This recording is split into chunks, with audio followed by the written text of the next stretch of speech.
one-stop shop for like a Phat rack, but it's just one plugin It's that you basically, yeah. customize. Yes, and you can see the before and after.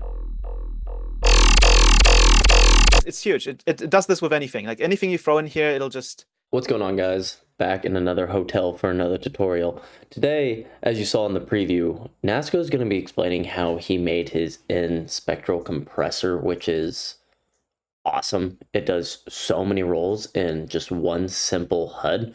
You'll see it. He goes in depth in explaining it, but I'm just going to tell you straightforward that we teamed up during this time to create a few samples. I created 19 samples, which you'll see in Ableton here, using his spectral compressor and just using some patches of some basic Dubstep basses for you guys to have. So you guys will have a ton of cool one-shots. And we're using just his spectral compressor really to fatten it. And here are some of the samples here. Got some growls. So yeah, you can grab the samples down below. It's free, it's just a download gate. And if this video hits 100 likes, I will drop the next part of this series, which is going to be the actual Serum patches. We'll give those away as well to everyone for free and show you how to make like these Dubstep iconic basses, the Subsidia style, the mainstream Dubstep boys. You all know what I'm talking about. So without further ado, watch this video start to end because there's so much I've learned from this. Even while editing this, I've watched it multiple times, took in so much to learn about this, such a small plugin that does so much. So I hope you guys enjoyed as much as we had talking and going over all this. Yes, the spectral compressor. Yeah, the one that you probably saw is the slimmer version, right? The smaller one. The one that's been out for longer is the bigger one, the sort of squarish one. But yeah, the smaller one is sort of a contender to, you know, like your quick spectral compressor like OTT and stuff as well. Yes. I probably don't have a direct example here, but I do have a specific patch on Serum that I can kind of show it off. Let me load up like an EQ8. Right? Okay, so you haven't gotten to that breakdown part yet with the reeds. I haven't got there. No, I still need to watch it. You want to hear it? Yeah. It's pretty nuts. Absolutely. Let's hear it. Our choices made, and you feel our gravity fades.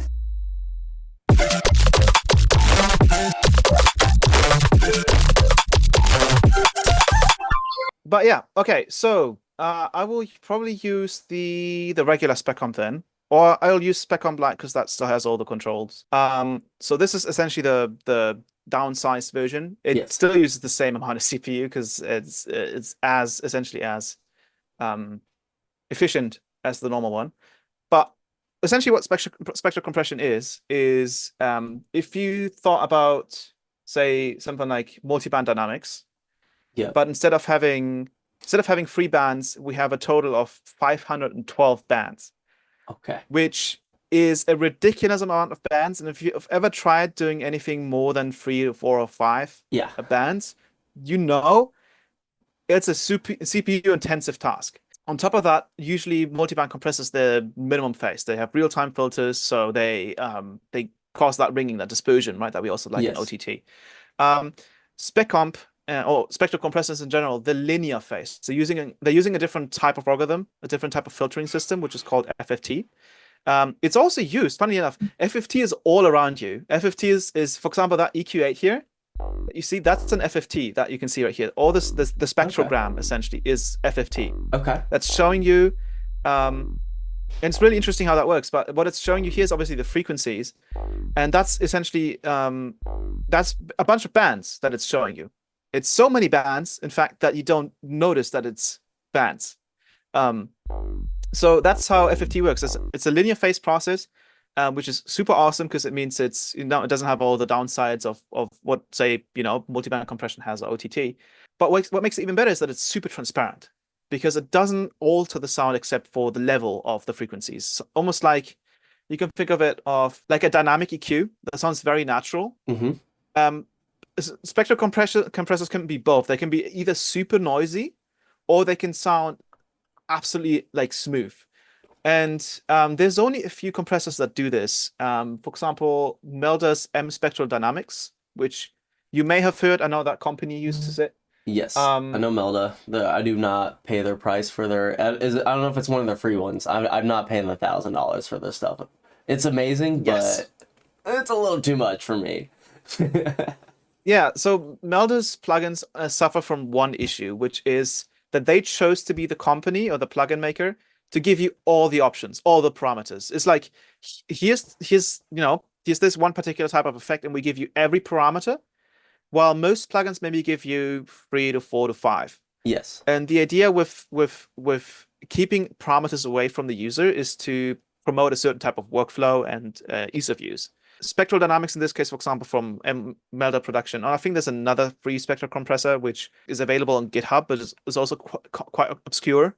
Yeah. The issue with those is always that you need to have a ton of base knowledge on what this actually does and how it works to understand any of these things, right? Say resolution, smoothness, naturality, slope, right? The quality, what does the quality do, right? Detector input and things like the ratio is more easy to understand in this case. Yeah. But how that affects things is also quite interesting. Though what spectral dynamics does very well, and why I've tried to create a similar smoothing algorithm as they have, is this thing called smoothness. And it's the same thing you can see, for example, in Sooth by Oaksand. Yes. Sooth is, funnily enough, technically speaking, also a spectral compressor. Okay. You don't think of Sooth as a spectral compressor. You usually think of it as a dynamic EQ, yes. right?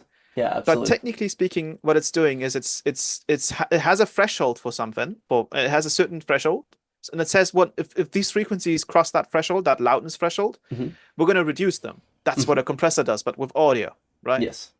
The regular compressor is, in the sense, and even multi-band compressors that say use, like free bands, they can never be as precise as something like Sooth or Spectral Dynamics or Spec Comp, because they are very, very limited in terms of what they can look at the spectrum. Usually, if you take a look at, for example, multi-band dynamics, if we solder the mids here, it's not looking at these individual frequencies, which in a lot of times doesn't necessarily correlate to like the volume of the individual frequencies.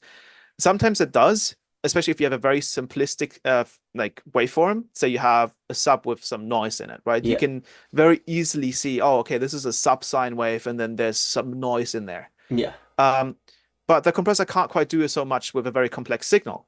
The idea with spectral compressors is, well, it actually does the hard work of splitting, essentially like having such a high resolution of bands that it can take a look at the individual, like a lot of individual parts of the frequency spectrum, and say, well, okay, that very specific part in the high end that would take you a very specific EQ to fix, we can do this automatically, dynamically, right? Because it's so high resolution. But the issue with that is, and I can show this, is that because it's so specific and so surgical, it ends up sounding very noisy. So, for example, I have this Growl, and what this does is it does both the Spec Comp Lite and Spec Comp do upwards and downwards compression. So that's like OTT. So, for example, if I so I'll have to turn this moving down and the attack and release so you can actually see what's happening.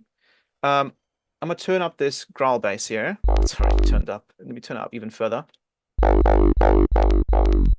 We go to compressor here. So I'm just turning it up, right? I'm not even using the OTT and Serum. Yeah. So if we turn on Spec Comp now, you can see that we have some frequencies. Quickly check. Okay. Some frequencies are going above this line right here, which is your threshold. So in terms of the threshold, you have to think of it a little bit different compared to like a regular compressor. This threshold isn't there to be, for your overall volume. This is for all the frequencies. Got you. So you can think of it like an EQ, essentially. If we have this curve here, right, this curve in the middle, that'll be our threshold. And then, so if you set this higher, that means that the threshold for these frequencies will be over here. Gotcha. In terms of volume. So if I go back to Spec Comp Lite, you can see I can actually move this line up and down with this control. So we can move the overall threshold up and down, which is obviously all frequencies in this case. And you can see on the left here you have numbers. You have 6, 0, minus 32, and minus 46. So that's roughly where like the volume is of the frequencies, essentially. So if we set this to something below 32, and I start turning up the main compressor, you can see that it's starting to... So if we turn on the EQ8 again, you can now see the frequencies here, turn them off, are all now sort of capped below this roughly below this area. Yeah. So if I go ahead and pull this up, you can see, of course, because these frequencies are below this line, it's not doing anything. Got you. If I pull this down, we're compressing again. Then what we can do after this 50%, this is just pure downwards compression, which can already do a lot. If we start pushing it up even further, now it's saying, well, any frequencies that are like way below here, and I'm talking like minus 200 dB, any frequencies that are down here, when I start pushing those up to this line. Yeah. Wow. You can see. Wow. We've essentially now completely gotten all of the information, and try getting this amount of frequency detail with an OTT, right? If we go ahead and load up an OTT, I should be able to duplicate it in this project. It shouldn't be an issue. You can take a look at this EQ8 here. I'm going to start duplicating this. You can see that some of the frequencies are getting more consistent. But some are peaking. Some of them are just not really getting there. No matter how many OTTs we add, we just can't get all of that detail out. Especially, you can see like up here, we have some really weird frequency all the way on the top there. So we're getting some artifacts as well because we're using more OTTs. Yeah. In this case, we can get all of the detail with Spec Comp with one instance. Yeah, and that's insanely level. Well, there's one catch, of course, which is it is linear phase, meaning it needs latency. In this case, it uses 29 milliseconds of latency, which isn't the craziest compared to some other plugins. And they also do spectral processing if you use, say, like pitch map, right? That you get that very, very strong smearing that you get with it. Is because it has such a high amount of bands. But so what that means is that now you can see that we have all these frequencies at minus 32 dB, right? It just sounds like noise now. It doesn't really sound like much. One thing that you can do is you can start doing a slope, and this is one of the things in M spectral dynamics that isn't quite explained. The cool part is here it's very visual. So if I take this right control and I move it up and down, you can see that we're essentially changing the threshold. The reason why people like OTT is partially as well because it's only 3 bands. 3 bands can only be so accurate, right? Yeah. So what can you do? Well, you can do some very clever smoothing of the curve, the compression curve. Because compression is always just it's basically just some math with 2 signals, right? One signal is essentially flipped, and you use that to then multiply the other signals. So that's how the gain reduction works. Basically, what that means, it generates a signal. It generates a waveform, essentially, in this case, for all of the 512 bands. And that waveform is very, very accurate. So what we can do is we can use the smoothing to average out, to smooth out the spectrum. Similar to how you can do this in Sooth. So if you take a look at Sooth, I can turn up the sharpness, and it's super sharp. I can take it down and almost make it look like some dynamic EQ, right? So maybe multi-band EQ. So you can do the same with Spec Comp. If we go ahead and start turning up the smoothing here. Oh, yeah. You can tell now we're getting sort of that original character back. I have a mix here, so I can turn it down. That's the original. That's the new one. Yeah, that's amazing. So now I can start adjusting the threshold a little bit. Sounds good. It's pretty fat now. Now, what we've done, though, is you can see the attack and release right here are both at 0. So what's actually happening right now is it's clipping. Similar to like a regular compressor. You may have heard this at some point somewhere on YouTube, that all a compressor is, all a clipper is just a compressor without an attack or release. Correct. It'll just like hard clip it, right? It doesn't let anything through. Yeah. A limiter is similar to a compressor, but it doesn't have any attack, right?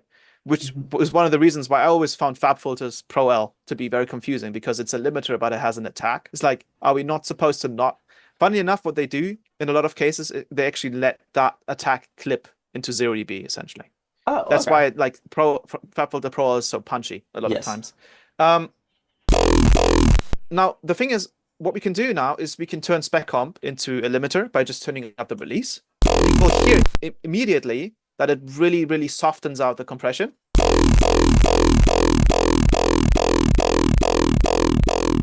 Like, almost immediately. Yeah. That's also partially due to the smoothing. So if I take out the smoothing, turn up the release, you can hear that already helps, but with the smoothing together, it sounds way more natural. And then the last thing we can do is turn up the attack. Now we're getting the actual compressor. So the compressor is just another form of limiting or clipping. So they're all kind of similar. I actually let you draw into this shape. So this line that you have here, you can just draw on it. You can say, hey, I want the sub to be absolutely blasted. Oh, yo. And then I want this to roll off. Maybe I don't like the frequencies here, right? So you can do stuff like this. And then you can see how that's completely translated to our spectrum. So what that does is it allows you to shape the resulting outcome of your spectrum. So this is Spec Comp Lite, which is simpler. I do have another one which is called just the regular Spec Comp. It's bigger, it's a little bit more intimidating, but it has a few more features like the spectral clipper, which is once again, right? If you think about it, just another form of a compressor. So this is regular Spec Comp, and what this has is this bottom section down here, which is blue. What this does is essentially it's a dry wet. So you can draw in the frequencies that you don't want affected. And then you can turn this up, and then that'll be your dry wet. If you turn it up further, it'll also turn up the dry signal on top of that. So that way, for example, you could process any bass sound and then say, hey, I don't want the sub to be compressed, right? I just want that to be clean.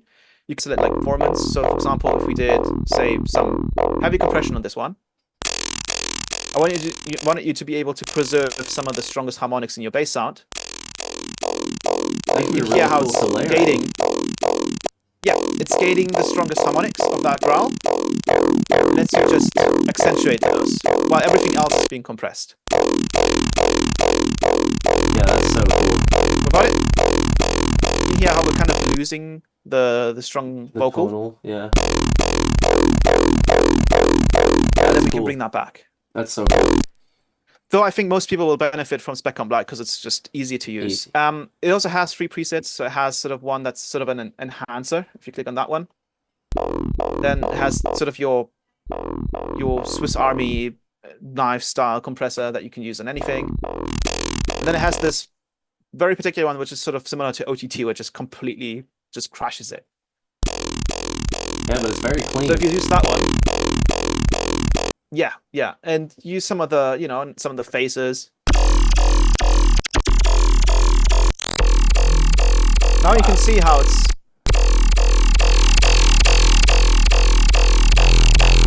Say, right now, for example, the sub is distorting, right? Yeah. I like the loudness of everything else, but the sub is distorting. Well, you can just draw it in. And lower the sub. Yeah, that's so cool, dude. This is like a one-stop shop for like a Phat rack, but it's just one plugin that you basically, customize. Yeah. Yes, and you can see the before and after.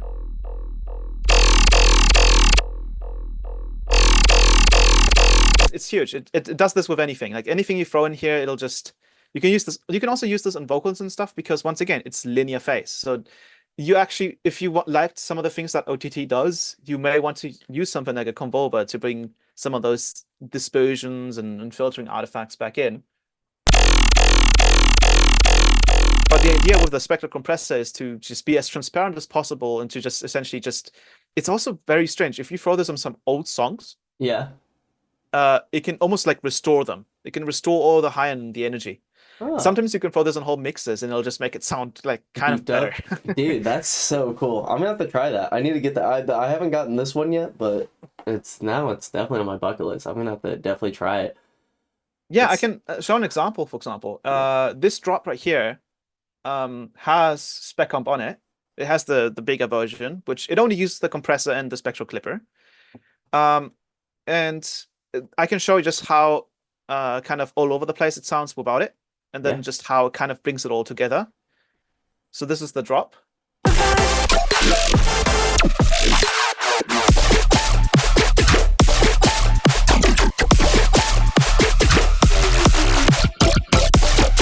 And then without it,